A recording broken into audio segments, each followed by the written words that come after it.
want to do them. First and foremost, I wanted to express our condolences to the family and friends of Mike Sands from Fox 40 in Jackson, who passed away this Saturday. So certainly Mississippi State football program, has him on our mind right now. So I want to start off with that. Obviously disappointed with the outcome of the game. Thought we had a solid week of practice. Thought the kids played hard, but didn't perform well enough against a quality SEC opponent to win the game. To me, it goes back to the performance indicators that we talk about all the time. From an explosive play standpoint, it was a push. We had 12 6-run 6-pass, and they had 12 6-run 6-pass. So that was even, the biggest thing in the game to me was the turnover margin. We gave it away 3 times and didn't get any, so we were -3 in the turnover battle. -6 the last 2 weeks, and I think -7 over the last 3. So it's going to be very tough to win a lot of games when you're turning it over and not creating very many turnovers. Red zone battle. We were 4 for 4 in the red zone with 3 touchdowns. They were 6 for 6 with 6 touchdowns. So we were -2 there. And third and fourth down conversion percentage, we were 6 of 13, and they were 8 of 11. So we needed to get off the field there. So obviously when those things aren't stacked in your favor and you're not winning those categories, it's going to be tough to win the game. So needed to get better there, and we'll continue to work and continue to improve. From a student athlete of the week, Brandon Cunningham and then Fred Peters were chosen this week. From an injury standpoint, I'm just going to go with the questionable guys and out guys, not the probables. On offense, Stuart Reese, questionable with a lower body. On defense, Mo Smitherman, who I told you was out for the season, had his surgery this morning with a lower body. Fletcher Adams will be out for the remainder of the season. He had surgery this morning with a lower body. Aaron Brule, questionable with a lower body. Cam Dantzler, questionable with an upper body. James Jackson, questionable with a lower body. Jarion Jones, out with an upper body. C.J. Morgan, questionable with an upper body. And then Nathan Pickering, questionable with an upper body as well. Moving on to Arkansas, obviously led by Chad Morris, innovative offensive mind, second year leading the Arkansas program, former AFCA National Assistant Coach of the Year, and National Coordinator of the Year. The offense is led by Joe Craddock. He's a quarterback's coach, spread offense with a lot of tempo. I think they played 3 quarterbacks throughout the season, Starkle, Hicks, and then Jones came in at the end of the Alabama game, went 6 for 7, led them to a touchdown drive. The running back, Rakeem Boyd, is the best guy in terms of the run game, and then the tight end, O'Grady, has done really, really nice job for them in the run game and the pass game. He's a good threat there. John Chavis, the veteran defensive coordinator, based with 4 down, they get into some 3 and 4 down looks as well, play a mixture of 2 high zone and man-to-man coverage. The defensive line, number 53, is a guy that really excels. Number 1, Dejon Harris. He's a 3-time All-SEC linebacker, and on the back end, number 2, Cameron Curl. Barry Lundy's a special teams coordinator, and they kind of mix it up and keep it simple, but try to get their playmakers in space. And then going back to the offense, they have 2 true freshman receivers, Traylon Burks and Traylon Burks. And I know the number, not the name. They're the 2 highest, 2 of the highest rated true freshman receiver combinations in the country. So had a good day on Sunday. Kids worked really hard. Excited to put the game plan together today, and we're going to need to keep it sharp, keep it tight. Have a great week of practice and take the field, and move forward to get SEC win number 2 and overall win number 4. Any questions? Questions? We'll go to Mike T. We'll start with Steve. Coach, looking at the depth at cornerback with Jarion's condition there, how do you plan to manage that? Just gonna have to work. This is part of the season where, it's the tail end of it. You're going into game 9, and then everyone in the country's dealing with injuries, and we've been beset by quite a few. But we have a next man in mentality. The person who goes in is going to do as good or better of a job, and Corey Charles, some of those other young guys, they're going to have to come in and play a role. Go to Garrett. That was basically my question. Oh. Back to Steve.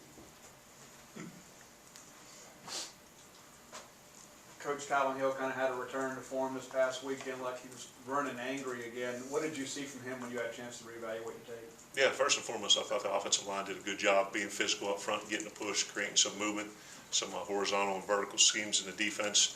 And I thought Kylan, sometimes talented runners like him, they they want to create something maybe and be a little bit more patient instead of just, what he did, he's got downhill, got behind his pads, ran with a lot more physicality. And, honestly had a very good week of practice, was very positive, worked very hard, and what doesn't show up on the stat sheet is his pass protection was a lot better as well. So it was a good bounce back game for Colin. Logan?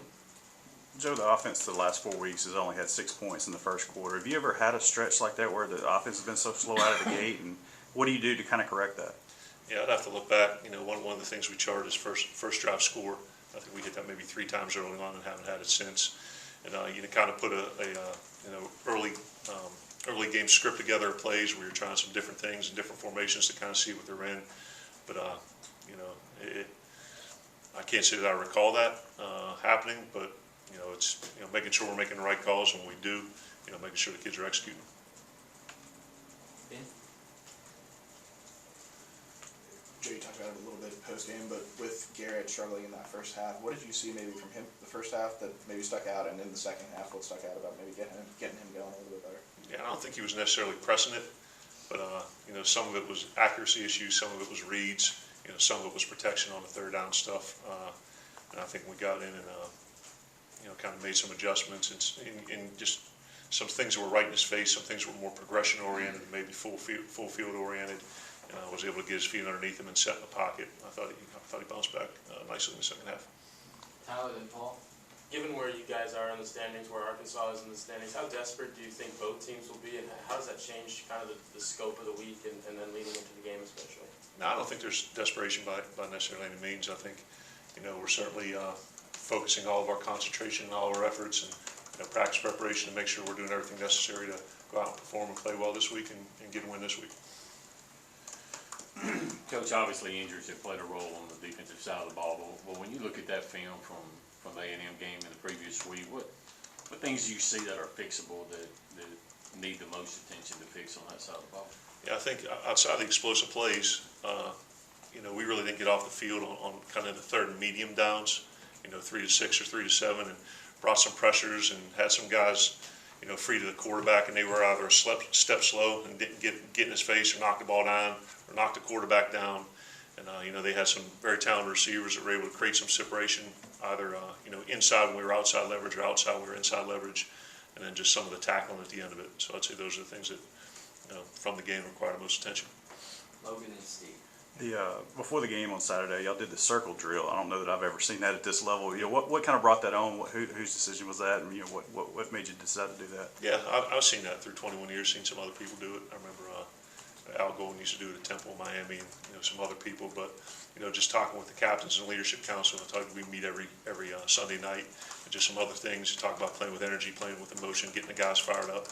They didn't think that was they thought it was a good idea to just have 3 guys, and not necessarily Oklahoma, but it was more of a straight on, I guess people call it a board drill, where you let them fire off and let the guys drive and blow the whistle. So kids liked it. They were fired up about it. Coach, last 2 weeks, we've seen Isaiah Zuber kind of emerge as a playmaker in the offense. What do you kind of attribute his recent ascent to? I think opportunities, and I think, practice preparation. Michael's done a real nice job with him, and his flexibility, from this past game, with the 2 touchdowns, he caught one at the X position and one at the slot position. So he's a guy that, like we talked about early on, can, do things as an inside and outside receiver, and, he's doing a good job creating separation and making plays on, closely contested balls. So he'll continue to improve throughout the season.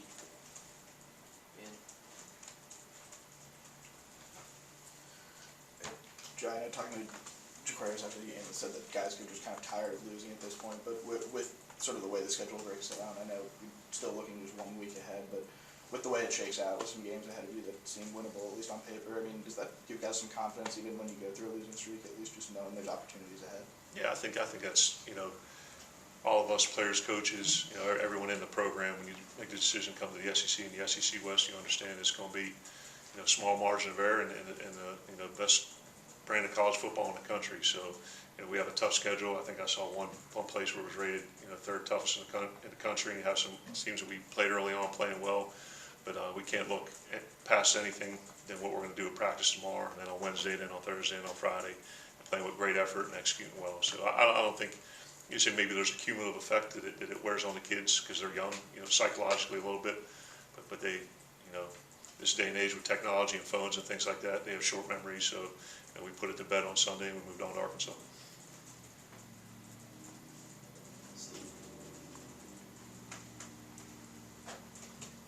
Ball security's been a bit of an issue. I mean, obviously, 3 turnovers Saturday, one of those a little bit questionable, but how can you correct that mid-season? How do you kind of rep that out to kind of protect the football a bit better? Yeah, well, one with the quarterbacks and the interceptions, that comes down to decision making and accuracy and knowing when, it's better to take a sack or throw it away than try to throw it in an ill-advised spot. And then from a fumble standpoint, I mean, we do ball security circuit at a minimum of once a week and usually twice a week.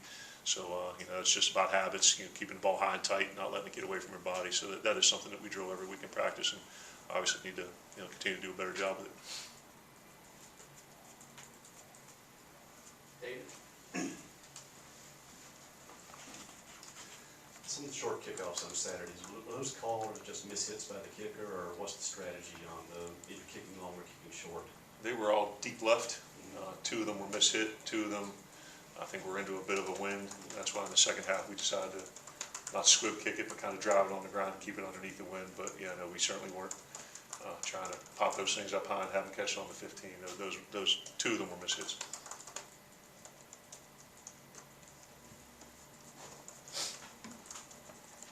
After the Kentucky game, there was obviously that big display of emotion by you in the locker room. Yeah. Just wondering, how long ago does that feel like?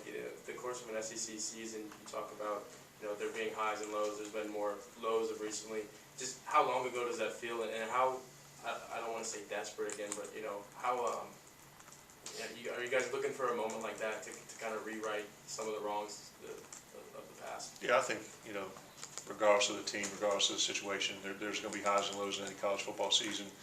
And it doesn't seem that long ago. It was great to get that SEC win and particularly do it at home. But you can't look in the rearview mirror. You got to look through the front windshield and see what's ahead of you. And I know our kids are focused on everything that we need to do this week to be ready to beat Arkansas. Anything else?